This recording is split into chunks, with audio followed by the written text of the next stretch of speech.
అందరికి వందనాలు. ఈ సమయంలో మనము వందనాలు సార్.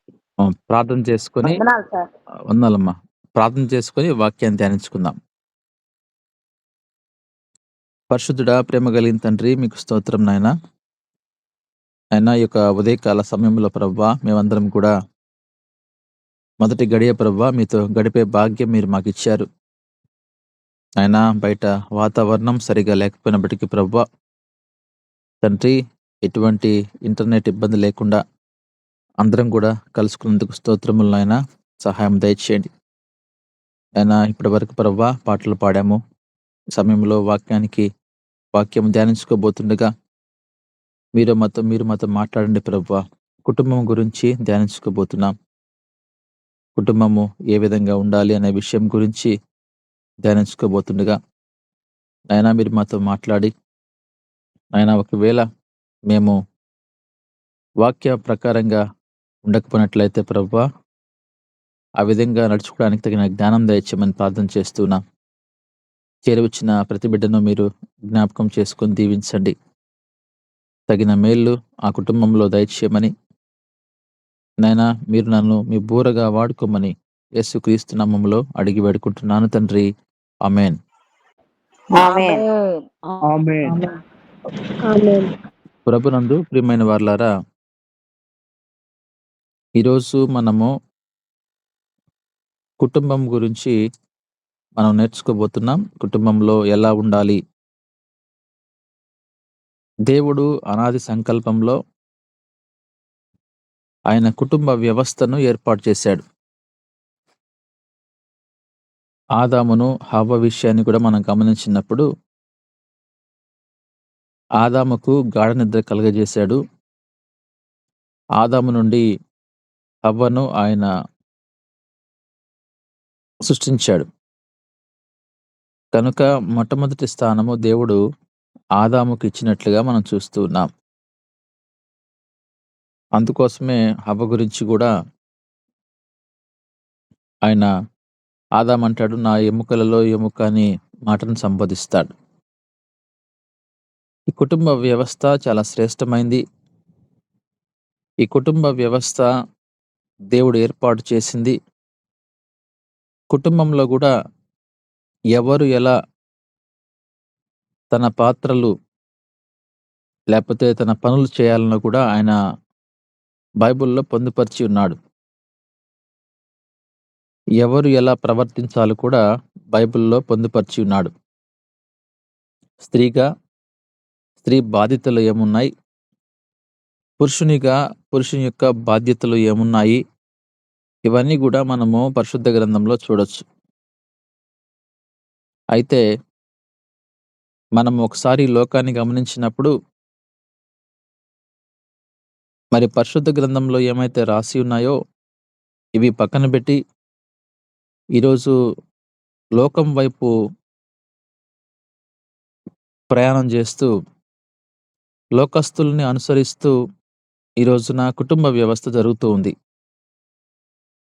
ఇది ఎంతో బాధాకరమైన విషయం. అందుకోసమే క్రైస్తవులుగా ఒక విశ్వాసులుగా మనము దేవుని యొక్క వాక్యంలో ఏమైతే రాసి ఉందో దాని ప్రకారంగా నడుచుకోవడం అనేది చాలా ప్రాముఖ్యము అని నేను మీతో ఈ సమయంలో తెలియజేస్తున్నాను. మనం చదివిన వాక్య భాగాన్ని గమనించినట్లయితే 1 తిమోతి పత్రిక 5వ అధ్యాయము 8వ వచనాన్ని మనం చదివినప్పుడు, ఎవడైనను స్వకీయులను విశేషముగా తన ఇంటి వారిని సంరక్షింపక పోయిన యెడల, ఇంటి వారిని సంరక్షింపక పోయిన యెడల, ఇంటి వారి మీద బాధ్యత ఇద్దరికి ఉంది. అటు తల్లికి అదే సమయంలో తండ్రికి ఇద్దరికి కూడా ఒక బాధ్యత దేవుడిచ్చాడు. అది భార్య భర్త విషయంలో కావచ్చు, భర్త భార్య విషయంలో కావచ్చు, ఇద్దరు కలిసి మరి బిడ్డల విషయంలో కావచ్చు, కొన్ని బాధ్యతలు దేవుడిచ్చాడు.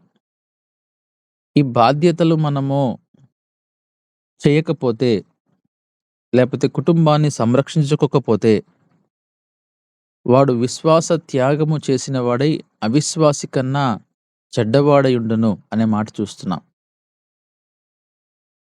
ఇక్కడ మనము ఇద్దరిని గమనించొచ్చు. క్రైస్తవులుగా మనము విశ్వాసులు అని అంటాం. ఎవరైతే విశ్వాసం లేకుండా జీవిస్తారో వారిని అవిశ్వాసులుగా మనం చెప్తూ ఉంటాం. అయితే ఎవరైతే కుటుంబ వ్యవస్థ విషయంలో కుటుంబాన్ని సంరక్షించక వారిష్టం వచ్చినట్టుగా ప్రవర్తిస్తున్నట్లయితే వారు అవిశ్వాసితో పోలుస్తూ అవిశ్వాసి కన్నా చెడ్డవారు అని ఇక్కడ దేవుడు సంబోధిస్తున్నాడు. ప్రభునందు ప్రియమైన వారలారా, పరలోక రాజ్యానికి చేరడానికి అర్హులు ఎవరంటే దేవుని యందు విశ్వాసం ఉంచిన వారు, రక్షింపబడిన వారు పరలోక రాజ్యంలో చేరతారు. అయితే ఇక్కడ ఎవరైతే కుటుంబాన్ని సంరక్షించరో వారు అవిశ్వాసులుగా ఉండడం మాత్రం కాదు, అవిశ్వాసుల కంటే కూడా చెడ్డవారు అంటే వారు పరలోకానికి అర్హులు కాదు అనే విషయాన్ని మనం గమనించాలి. దేవుని వాక్యము చాలా స్పష్టంగా కొన్ని విషయాలు తెలియజేస్తూ ఉంటది. కనుక అవిశ్వాసుల కన్నా చెడ్డవారు అన్నప్పుడు దేవుని రాజ్యంలో నీకు చోటు లేదు అనేది మనం తెలుసుకోవాలి. కనుక ప్రభునందు ప్రియమైన వారలారా, కుటుంబంలో మనము ఎలా నడుచుకుంటే మనము దేవుని రాజ్యంలో చేరతామనేటువంటి విషయాన్ని గమనించినప్పుడు నేను మీకు కొన్ని విషయాలు మాత్రమే బోధించగలను. సమయం తక్కువగా ఉంది గనుక. మనం చూసినప్పుడు మొట్టమొదటిగా 101వ కీర్తనలో మనం గమనించినప్పుడు 2వ వచనంలో చూస్తే, నిర్దోష మార్గమున వివేకముతో ప్రవర్తించెదను, నీవు ఎప్పుడు నా యొద్దకు వచ్చెదవు, నా ఇంట యథార్థ హృదయముతో నడుచుకొందును. నా ఇంట యథార్థ హృదయముతో నడుచుకొందును. మొట్టమొదటిగా కుటుంబంలో మనము యథార్థ హృదయంతో నడుచుకోవాలి. ఇద్దరిలో కూడా, కుటుంబంలో అటు భార్య కావచ్చు, ఇటు భర్త కావచ్చు, బిడ్డలు కూడా మనం తీసుకుంటే యథార్థంగా నడుచుకోవడం అనేది చాలా అవసరం. యథార్థ హృదయంతో నడుచుకోవడం చాలా అవసరం. ఈరోజు మనము యథార్థంగా మనం ఉంటున్నామా అనేది ఈరోజు మనం ప్రశ్న వేసుకోవాలి. మన జీవిత ప్రయాణంలో యథార్థత లేకపోతే మనం దేవునికి ఇష్టలుగా ఉండలేము అనేది సత్యము. కనుక కీర్తనకారుడు రాస్తూ అంటున్నాడు, నేను యథార్థంగా జీవిస్తున్నాను అనే మాటను అంటున్నాడు. నా ఇంట యథార్థ హృదయముతో నడుచుకొందును. కనుక మనకు కూడా ఒక హెచ్చరిక ఇది. మనము జీవించినంత కాలము మన కుటుంబంలో యథార్థంగా ఉండాలి. అవునంటే అవును, కాదంటే కాదు అన్నట్లుగా మనం మన జీవితము గడపాలి. చూడండి, మరొక వాక్య భాగం చూద్దాము. మత్తయి సువార్త 24వ అధ్యాయంలో మనం గమనించినప్పుడు 45వ వచనాన్ని చూసినప్పుడు, యజమానుడు తన ఇంటి వారికి తగిన వేళ అన్నము పెట్టుటకు వారిపైన ఉంచిన నమ్మకమైన వాడును బుద్ధిమంతుడునైన దాసుడెవడు? ఒక యజమానుడు దాసుడి మీద కొంత నమ్మకం ఉంచుతాడు. యజమానుని యొక్క ఆలోచన ఎలా ఉంటుందంటే, ఎవరైతే ఒక కుటుంబంలో యజమానుడిగా ఉండి అదే సమయంలో అక్కడ ఆ కుటుంబంలో దాసుడిగా ఉంటాడో, దాసుడు తన కుటుంబాన్ని అన్ని విషయంలో కూడా చూసుకుంటూ ఉంటాడు అనేటువంటి నమ్మకం ఉంటుంది. కనుక యజమానుడికి దాసుడి పైన నమ్మకం ఉంటుంది. దాసుడు కూడా నమ్మకంగా యజమాని దగ్గర పనిచేయాలి. దాసుడు నమ్మకంగా లేనప్పుడు ఆ యజమానుడికి ఆ దాసుడు పట్ల మంచి అభిప్రాయం ఉండదు. అదే సమయంలో యజమానుడు ఏమైతే అనుకుంటాడో అది జరగదు. యజమానుడి యొక్క ఉద్దేశం ఏందంటే, తన కుటుంబానికి ఏ సమయంలో ఏది అందించాలనో అది దాసుడు సకాలంలో అందిస్తాడులే అనేటువంటి ఒక మంచి ఆలోచనతో యజమానుడు ఉంటాడు. తగిన వేళలో అన్నము పెట్టుటకు అనే మాట అక్కడ చూస్తున్నాం. ఇంటి వారిని చూసుకునేటువంటి బాధ్యత ఎవరికిస్తారు అంటే యజమానుడు ఒక దాసుడికిస్తాడు. కనుక మన దేవుడు మనకంటూ కొన్ని రెస్పాన్సిబిలిటీస్ అవి మనకు దేవుడిచ్చున్నాడు. మనము గూడా నమ్మకముగా, బుద్ధిమంతులంగా మనము ఆ పని చేయాలి. భర్త భార్య పట్ల ఎలా నడుచుకోవాలి, ఎలాంటి బాధ్యతలు కలిగుండాలి అనేది మనం చూసినప్పుడు కూడా భార్యను ఆయనంటాడు ప్రేమించమంటాడు. నీ శరీరాన్ని నువ్వు ఏ విధంగా అయితే ప్రేమిస్తావో అదే విధంగా నీవు గూడా నీ భార్యను ప్రేమించు అంటాడు. దేవుడు భార్యతో గూడా మాట్లాడుతూ నీ భర్త ఏ విధంగా అయితే క్రీస్తు సంఘానికి శిరస్సుగా ఉన్నాడో, నీ భర్త కుటుంబానికి ఒక శిరస్సు లాంటి వాడు. నీవు భర్తను గౌరవించాలి అంటాడు. ఈ రోజున ఈ 2 జరుగుతున్నాయా కుటుంబంలో అంటే, జరగడం లేదని చెప్పుకోవాలి. చాలా కుటుంబాల్లో గూడా మనం గమనించినప్పుడు ఇవి 2 వ్యతిరేకంగానే జరుగుతున్నట్టుగా మనం గమనిస్తాం. నమ్మకము అనేది ఒకరికి మధ్య ఒకరికి ఉండాలి. ఈ రోజున నమ్మకం లేక, ఒకరి మీద ఒకరికి అనుమానంతోటి ఎన్నో కుటుంబాలు గూడా విడిపోయినట్టుగా మనం చూస్తున్నాం. ప్రభునందు ప్రియమైన వాళ్ళారా, నమ్మకము లేని చోట దేవుడు ఉండడు అనే విషయము గమనించాలి. మన దేవుడు నమ్మకస్తుడు. ఈ రోజున నీలో ఒక నమ్మకము, ఒక విశ్వాసము లేకపోతే దేవుడు నీ హృదయంలో ఉండడు, నీ గృహంలో నివసించడు. వాక్యం ఏమని బోధిస్తా ఉందంటే, చూచి నమ్ముట కంటే చూడక నమ్మువారు ధన్యులు అంటున్నాడు. యేసుక్రీస్తు వారు ఈ లోకానికి ఆయన వచ్చినప్పుడు, ఆయన సిలువలో మరణించినప్పుడు, ఆ గాయం విషయంలో తోమ తన చేతి వేలుతో పట్టుకొని చూసి అప్పుడు నమ్మాడు. శిష్యుడే అయినప్పటికి కూడా నమ్మకం లేదు. కనుక మన కుటుంబ వ్యవస్థలో కూడా మనము ఒకరి మీద ఒకరికి నమ్మకము కలిగి ఉండకపోతే నీ సంసార జీవితం కొనసాగదు. అదే సమయంలో ప్రాముఖ్యంగా తీసుకుంటే దేవుడు గూడా నీ కుటుంబంలో ఉండడు. మనం ఎప్పుడు కూడా నమ్మకము అనేది మన కుటుంబంలో కలిగి ఉండాలి. యజమానుడు ఏ విధంగా అయితే దాసుడు వైపు చూస్తాడో, నమ్మకంగా ఉంటాడో ఉండడో అని మనం గూడా ఒకరి పట్ల ఒకరము నమ్మకము కలిగి ఈ లోకంలో బ్రతకాలి. కుటుంబంలో ఇది చాలా ప్రాముఖ్యమైంది. మనం చూస్తూ ఉంటాము,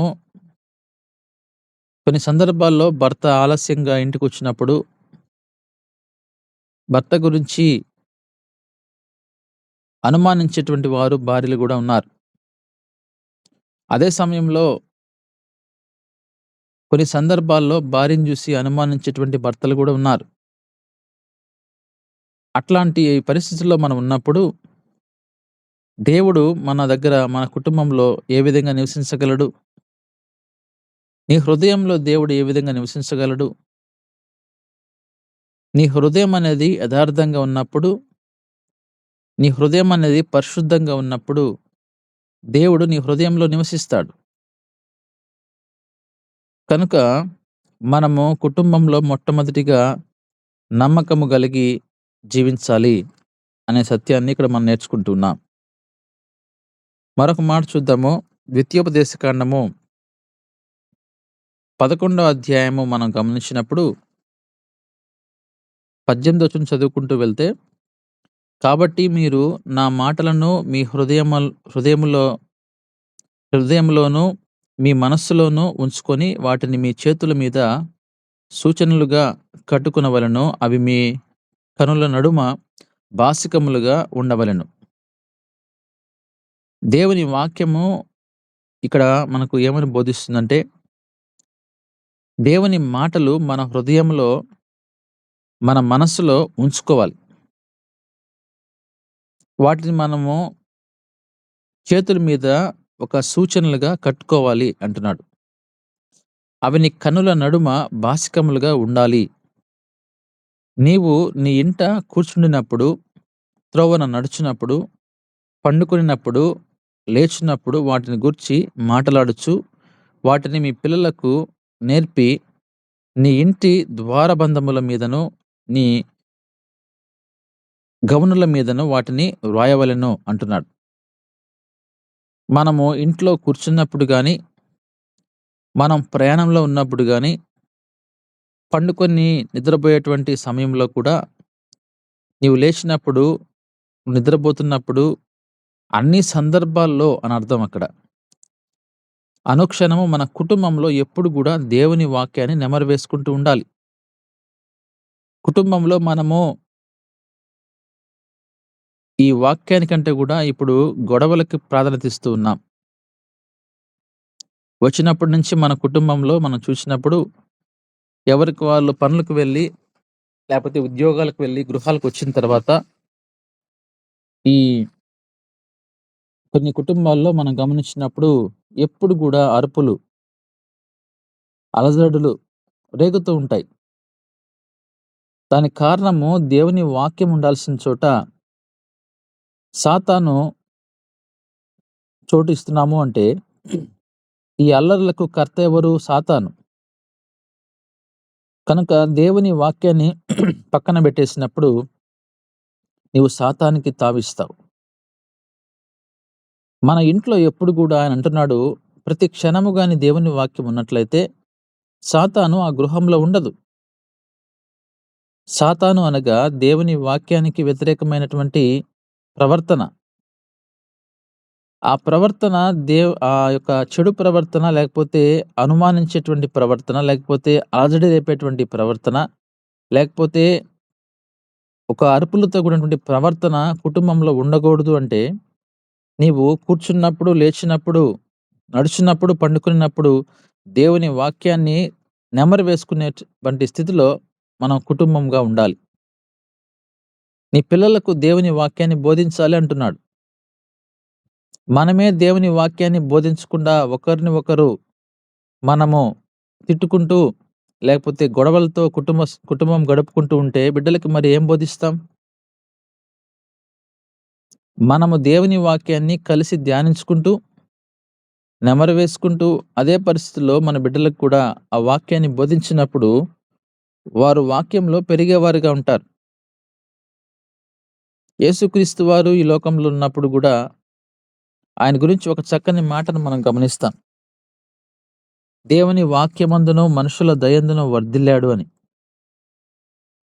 మరి మన పిల్లలు కూడా అదే విధంగా వర్ధిల్లాలా అంటే, మనము ప్రతి క్షణము గూడా దేవుని వాక్యాన్ని ధ్యానించుకునే వారిగా ఉండాలి అని దేవుని వాక్యం సెలవిస్తా ఉంది.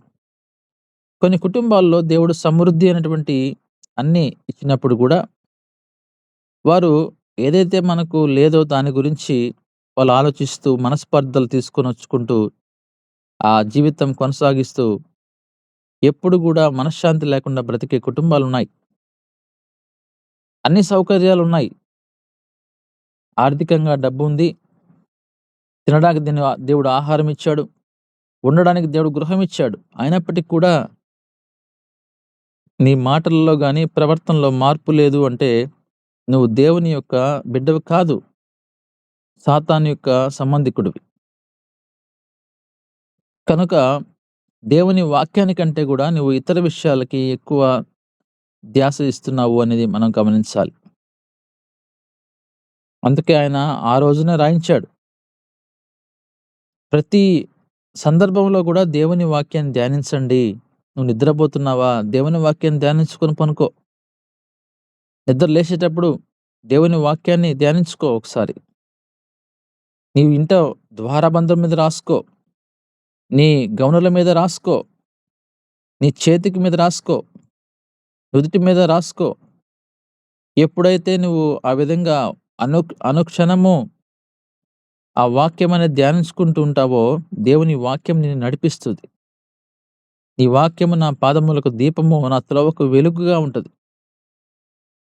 దేవుని వాక్యం మనకు వెలుగుగా ఉండాలంటే, నువ్వు ఎప్పుడు కూడా వాక్యంతో నిండిపోవాలి. నీ హృదయమంతా వాక్యంతో నిండిపోయినప్పుడు, ఆ దేవుని వాక్యం నీ హృదయంలో భద్రంగా దాచబడినప్పుడు, అనునిత్యము నీవు వాక్యం గురించి మాట్లాడుకుంటూ, ఆ వాక్యంలో గడిపేవాడిగా ఉంటావు అనేది మనం తెలుసుకోవాలి. కనుక ప్రభునందు ప్రియమైన వారలారా, మన గృహంలో ఎల్లప్పుడూ దేవుని వాక్యాన్ని నెమరు వేసుకునే స్థితిలో ఉండాలి అని మనం నేర్చుకుంటూ ఉన్నాం. దేవుని మాటలు మనం మాట్లాడాలి అని మనం నేర్చుకుంటూ ఉన్నాం. అదేవిధంగా మరొక వాక్య భాగాన్ని గమనిద్దాం. దానియేలు గ్రంథము 6వ అధ్యాయము 10వ వచనాన్ని మనం గమనించినప్పుడు, దానియేలు గ్రంథము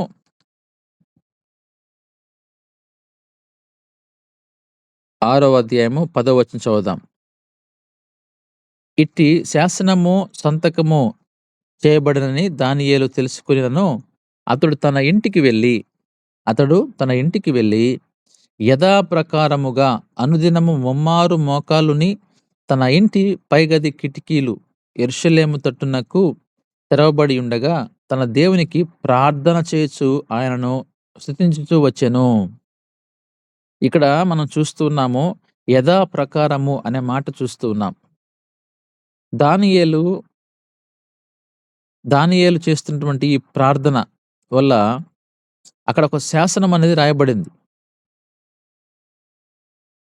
దేవునికి ప్రార్థన చేయకూడదు, చేస్తే ఒకవేళ హతము చేస్తాము అనేటువంటి విషయం మీద శాసనం రాయబడినప్పటికీ కూడా దానియేలు ఆ రాజు శాసనాలకు భయపడకుండా యథాప్రకారము అనుదినం కూడా ముమ్మారు మోకాళ్ళొంగి ప్రార్థన చేస్తాడంట. కుటుంబంలో పర్సనల్ ప్రేయర్, వ్యక్తిగత ప్రార్థన అనేది చాలా అవసరం. వ్యక్తిగత ప్రార్థన నీకు లేనప్పుడు నీ కుటుంబంలో దేవుడు నివాసం ఉండడు అనే విషయాన్ని తెలుసుకోవాలి. దానియేలు ఎటువంటి సమస్య దానియేలుకు వచ్చిందంటే, ఆ యొక్క దేశానికి రాజు అధిపతి ఒక శాసనం ఇచ్చినప్పటికి కూడా ఆ శాసనానికి కూడా భయపడకుండా ఎదిరించగలిగాడు అంటే దానియేలు యొక్క జీవితంలో ప్రార్థన ఉంది. మనము ఒక్కరోజు ప్రార్థన చేయడానికి మనం ముందుకు రావడం లేదు. ఈరోజు చైన్ ప్రేయర్ చేద్దాము అనేటువంటి నేను దాదాపుగా ఒక నెల ముందే అనౌన్స్ చేశాను. దాని యొక్క ముఖ్య ఉద్దేశము, ప్రార్థన అనేది 24 అవర్స్ జరుగుతూ ఉంటుంది. ఎక్కడో ఒక దగ్గర మన టీం మెంబర్స్ యొక్క గృహంలో కావచ్చు, వాళ్ళ యొక్క ఉద్యోగ స్థలంలో కావచ్చు, ఒక ప్రార్థన అనేది మన టీం గురించి జరుగుతూ ఉంటది అనే ఉద్దేశంతోటి మరి అనౌన్స్‌మెంట్ చేసినప్పుడు దానికి ముందుకు రాలేకపోతున్నామంటే మనం ప్రార్థనకి ఎంత మాత్రము ప్రాముఖ్యత ఇస్తున్నాం. పర్సనల్ ప్రేయర్ మనం ఒక్కసారి గూడా మన సమయం అనేది చెప్పలేకపోతున్నాము అంటే మనం పర్సనల్ ప్రేయరు రోజు చేసుకుంటున్నామా అనేది గూడా ఒకసారి ఆలోచించాలి. ముమ్మారు ప్రార్థన చేసేవాడు. మనం ఒక్కసారి ప్రార్థన చేయడానికే ప్రార్థనా సమయం మేము ఎక్కడ ఇవ్వగలుగుతామండి అని అంటున్నారు. దానియేలు ముమ్మారు 3 సార్లు ఎక్కడ మనం కూర్చున్నాం ప్రార్థన చేసుకోవచ్చు గదా! మనం ప్రయాణం చేస్తున్నప్పుడు కళ్ళు మూసుకొని మేము బయలుదేరి వెళ్తున్నాను, దూతలను తోడుగా ఉంచని ప్రార్థన చేసుకోవచ్చు గదా! ఆఫీసులో ఉన్నప్పుడు ప్రార్థన చేసుకోవచ్చు గదా! కాబట్టి ముమ్మారుగా మోకాలుని యథాప్రకారము అనుదినం ఆయన ప్రార్థన చేసేవాడు. ఈరోజు మన కుటుంబంలో గూడా ప్రార్థనకు ప్రాముఖ్యతనివ్వాలి. పర్సనల్ ప్రేయర్ మనము అలవాటు చేసుకోవాలి. అదే సమయంలో కుటుంబ ప్రార్థన అలవాటు చేసుకోవాలి. ఎప్పుడైతే మనం మోకాళ్ళొంగి ప్రార్థన చేస్తామో, దేవుడు ఆ ప్రార్థనలకు మనకు సమాధానం ఇస్తాడు. అదే సమయంలో ప్రార్థనకు మనకు దేవుడు మనము ప్రార్థన ఎప్పుడైతే మనం చేసుకోమో, మన జీవితంలో కొంత శక్తిని మనం కోల్పోతాం. అందుకే దానియేలు ముమ్మారు ప్రార్థన చేసేవాడు. తన కుటుంబం గురించి గావచ్చు, తన వ్యక్తిగత విషయమైనా కావచ్చు. కనుక ప్రభునందు ప్రియమైన వారలారా, కుటుంబ వ్యవస్థలో ప్రార్థన అనేది చాలా ప్రాముఖ్యము అనే విషయం మనం తెలుసుకుంటూ ఉన్నాం. దానియేలు గురించి మనం చూస్తూ ఉన్నాం. దావీదు గూడా అదే విధంగా ప్రార్థన చేసేవాడు. 7 మార్లు ప్రార్థన చేసేవాడు. ఇలా మనం చూస్తూ వెళ్తే, ఎవరైతే దేవుని దృష్టిలో మంచివారిగా అనిపించుకున్నారో వారందరూ కూడా ప్రార్థన ద్వారానే జయించారు. ఆ ప్రార్థన అనేది మన కుటుంబంలో మన వ్యక్తిగత ప్రార్థనలు మనం జరిగించినప్పుడు, దేవుడు మన కుటుంబాలని చక్కగా ఉంచుతాడనే విషయాన్ని నేను మీకు తెలియజేస్తూ ఉన్నాను. చివరిగా ఒక మాట చదివి ముగిస్తాను.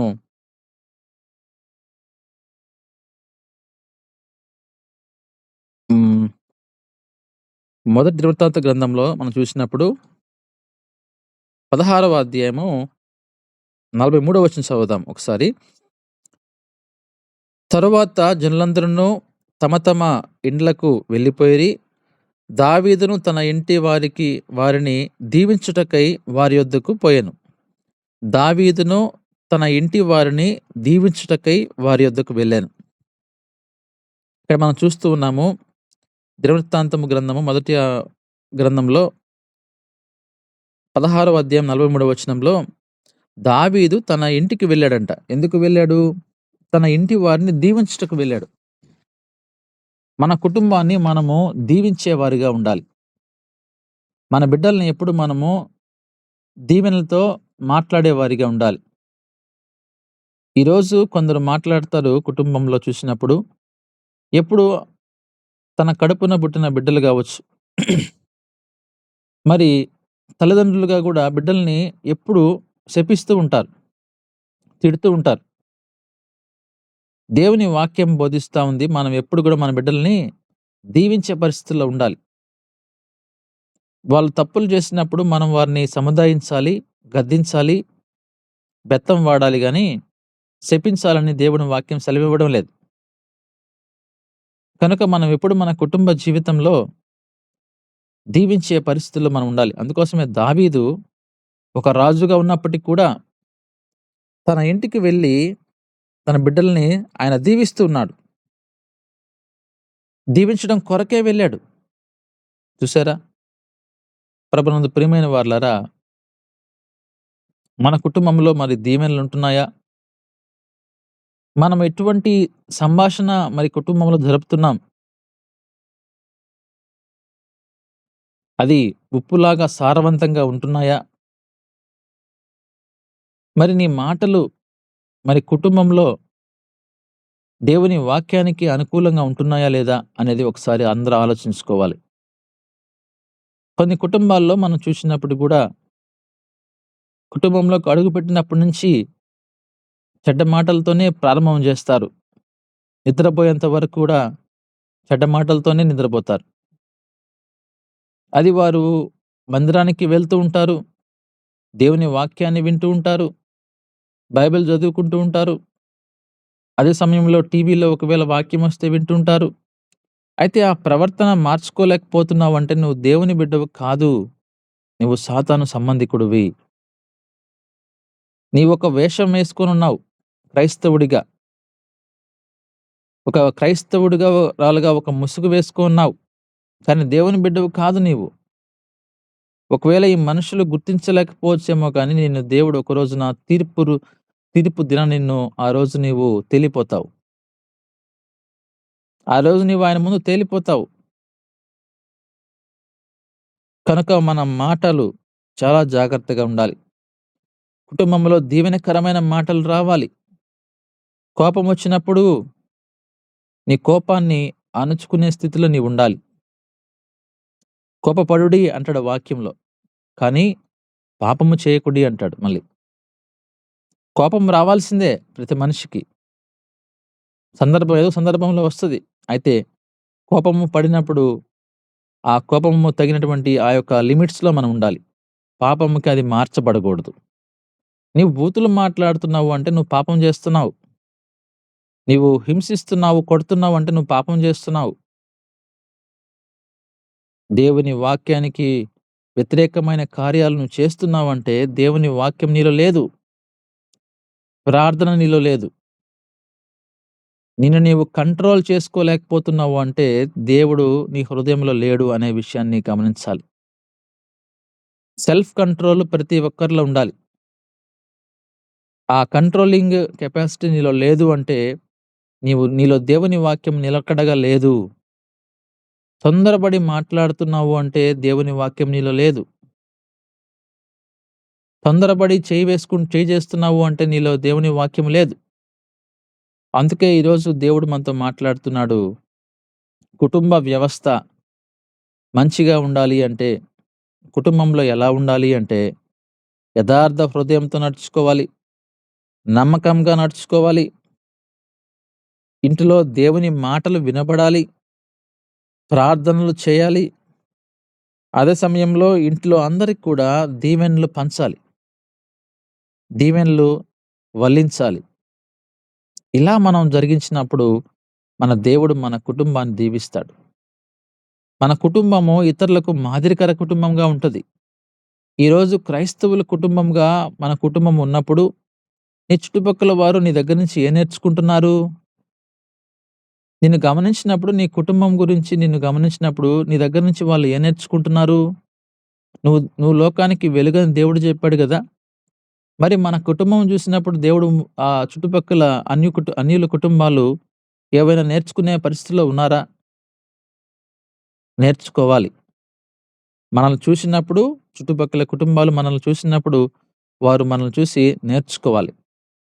నేర్చుకోవాలంటే దేవుని వాక్యం మనకి ఏమైతే బోధిస్తుందో అవన్నీ మనం పాటించాలి. అవి పాటించినప్పుడు ఇతరులు మనల్ని చూసినప్పుడు మనకు వారికి మధ్య ఆ తేడా వారు గమనించినప్పుడు వారు నిన్ను చూసి నేర్చుకుంటారు.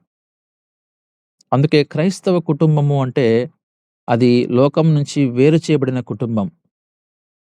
కనుక ప్రభునందు ప్రియమైన వారలారా, వేరు చేయబడినటువంటి స్థితిలో మనం ఉన్నామో లేదో ఒకసారి ఆలోచించుకొని, దేవుడు మనకి ఈ సమయంలో వాక్యం ద్వారా ఏమైతే బోధించాడో అవి మనం నేర్చుకొని, ఆ వాక్య ప్రకారంగా మనం జీవిద్దాం. దేవుడి కొద్ది మాటలు మన హృదయంలో భద్రపరిచి దీవించునుగాక. ఆమేన్. ఆమేన్. ఆమేన్.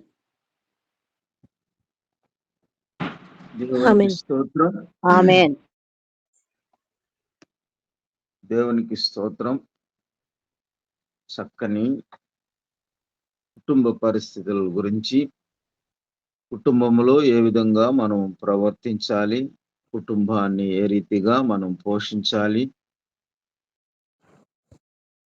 క్రీస్తుని నమ్మినటువంటి కుటుంబం ఏ రీతిగా మాదిరికరంగా ఉండాలి, లోకానికి వెలుగుగా ఏ రీతిగా ఉండాలి అనే విషయాల మీద చక్కని మాటలతో దేవుని వాక్యాన్ని ఆధారం చేసుకొని మాట్లాడిన ప్రతి మాటను మనం గుర్తు చేసుకోవాలి, గుర్తుపెట్టుకోవాలి. ఆ రీతిగా బాధ్యతాయుతంగా నడుచుకోవాలి. అక్కడ అంటాడు కదా, ఎవడైనను స్వకీయులను విశేషముగా తన ఇంటి వారిని సంరక్షింపకపోయిన ఎడల వాడు విశ్వాస త్యాగము చేసిన వాడై అవిశ్వాసి కన్నా చెడ్డవాడై ఉంటాడు.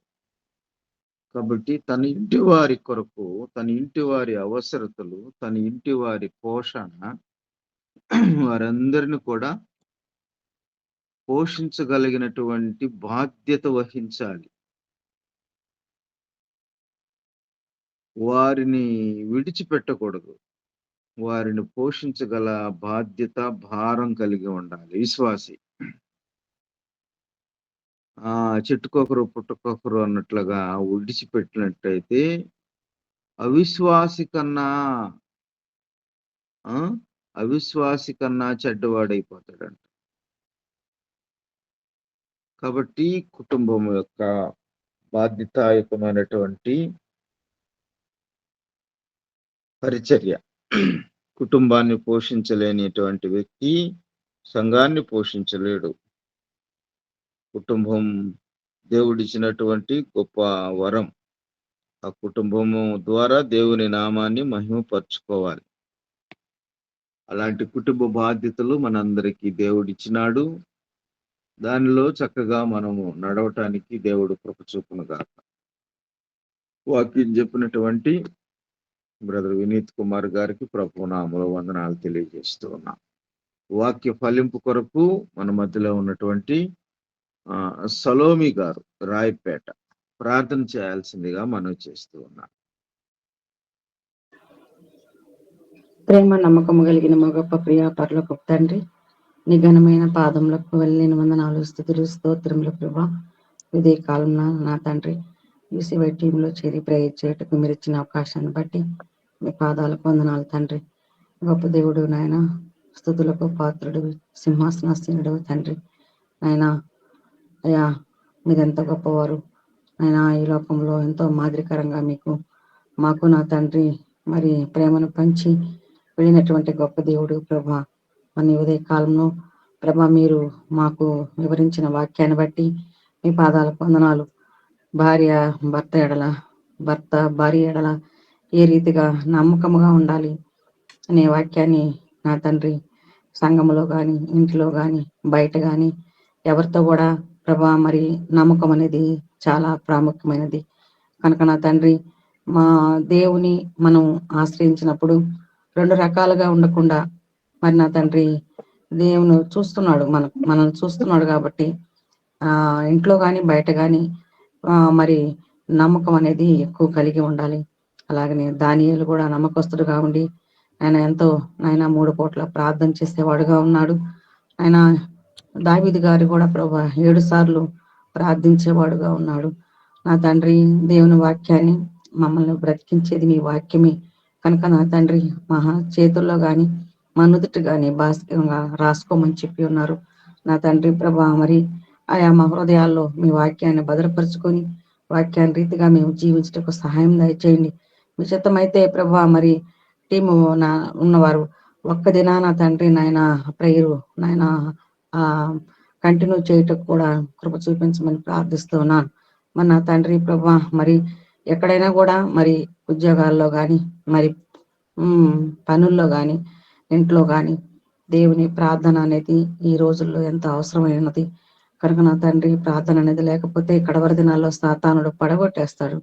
అన్ని విషయాల్లో నాయన ప్రార్థన ఎక్కువగా చేసుకునే వారంగా ఉండటకు మీరు ప్రతి ఒక్కరికి నాయన ఆలోచన పుట్టించమని, ప్రార్థన యందు ఆసక్తి కలిగి ఉండి భాగ్యం దయచేయమని నీ చేతులకు అప్పగిస్తున్నాను. మరి ఎంతటి చక్కటి వాక్యాన్ని మాకు ఉదయ కాలంలో వివరించిన వినీత్ కుమార్ గారిని, ఆయన కుటుంబాన్ని మీరు దీవించండి, ఆశీర్వదించండి. వాక్యము ప్రతి హృదయంలో ప్రభా మరి ఫలించలాగున సహాయం దయచేయమని నీ చేతులకు అప్పగించుకుంటూ మీ ప్రియ కుమారుడు మా రక్షకుడు మా ప్రభు యేసుక్రీస్తు పరిశుద్ధమైన నామములో ప్రార్థించున్నాం తండ్రి. ఆమేన్. ఆమేన్. ఆమేన్. ఆమేన్.